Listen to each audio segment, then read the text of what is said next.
cette 11e édition du programme Satellite met en correspondance le langage digital aujourd'hui, qui se construit autour d'une langue synthétisée, appauvrie, formatée,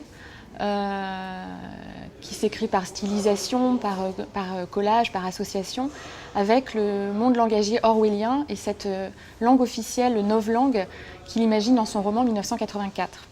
Donc, il y a 3 artistes invités.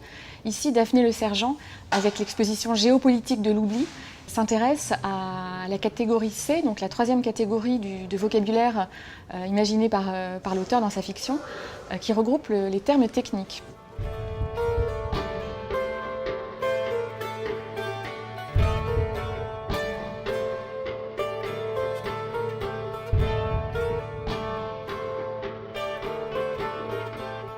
Pour Géopolitique de l'oubli, tu as travaillé sur les techniques de mémoire et sur 2 possibles naissances d'une écriture, l'une par l'œil et l'autre par la main. Est-ce que tu peux me raconter comment tu as imaginé le projet? Quelle est la genèse de l'exposition?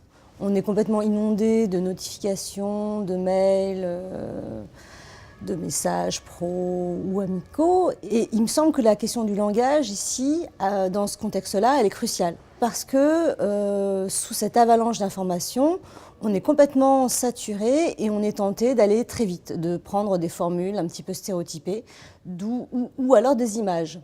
Et il est vrai qu'avec les outils numériques, avec les smartphones, les ordinateurs, on utilise beaucoup de photographies, on communique par emoji, par gif, etc., etc.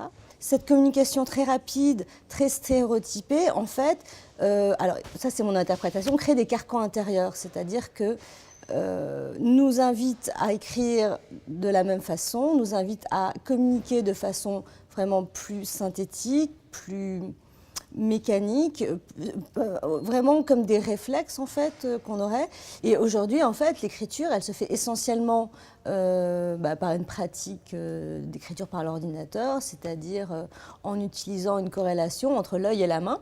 L'œil qui va contrôler, qui va repérer, qui va viser des icônes, des informations, des fenêtres, etc., etc. Et la main qui va exécuter avec une souris en cliquant sur les tâches à actionner.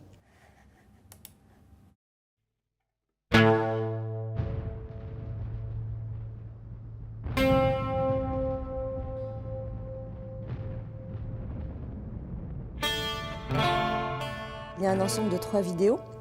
Donc 2 petites vidéos qui vont introduire le projet. Et puis la vidéo Géopolitique de l'oubli met en relation ces 2 parties que sont l'œil et la main.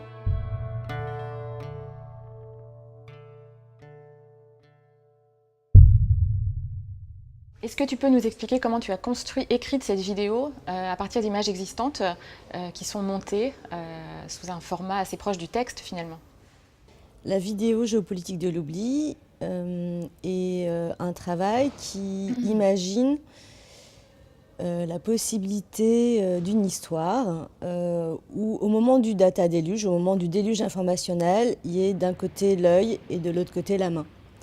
Et donc on voit beaucoup d'éléments naturels comme la mer déchaînée, la pluie, la terre, comme si en fait ces éléments-là étaient une métaphore de ce data déluge, de ces éléments naturels en train de se déchaîner. Et dans ce contexte, l'œil et la main développent chacun en fait une forme d'écriture. Et donc ces 2 parties avancent de façon parallèle. Et petit à petit, en fait, eh bien, on se rend compte qu'il y a une mémoire qui est attachée à l'œil et une autre attachée à la main. La mémoire de l'œil, en fait, c'est une mémoire des trajectoires oculaires, des chemins, des sillons.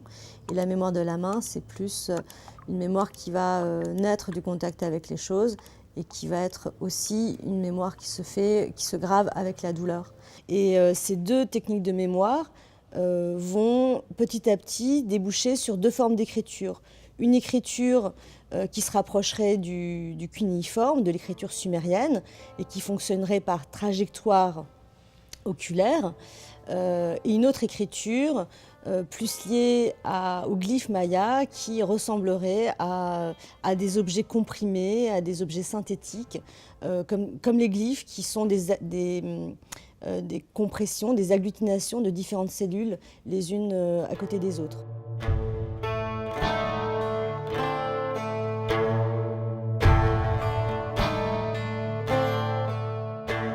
avec cette démarche, j'ai voulu réfléchir à comment est-ce qu'on pouvait pousser cette idée, encore aller plus loin et imaginer le sujet, l'individu comme un continent divisé en deux, entre deux techniques de mémoire, entre deux cultures. Et je trouvais que la réponse avec un rideau était intéressante parce qu'elle pousse le spectateur à regarder soit d'un côté, soit de l'autre, à s'installer dans la pièce. Le texte aussi, il force en fait, pour comprendre l'histoire, à ne regarder que d'un côté, donc à faire un choix.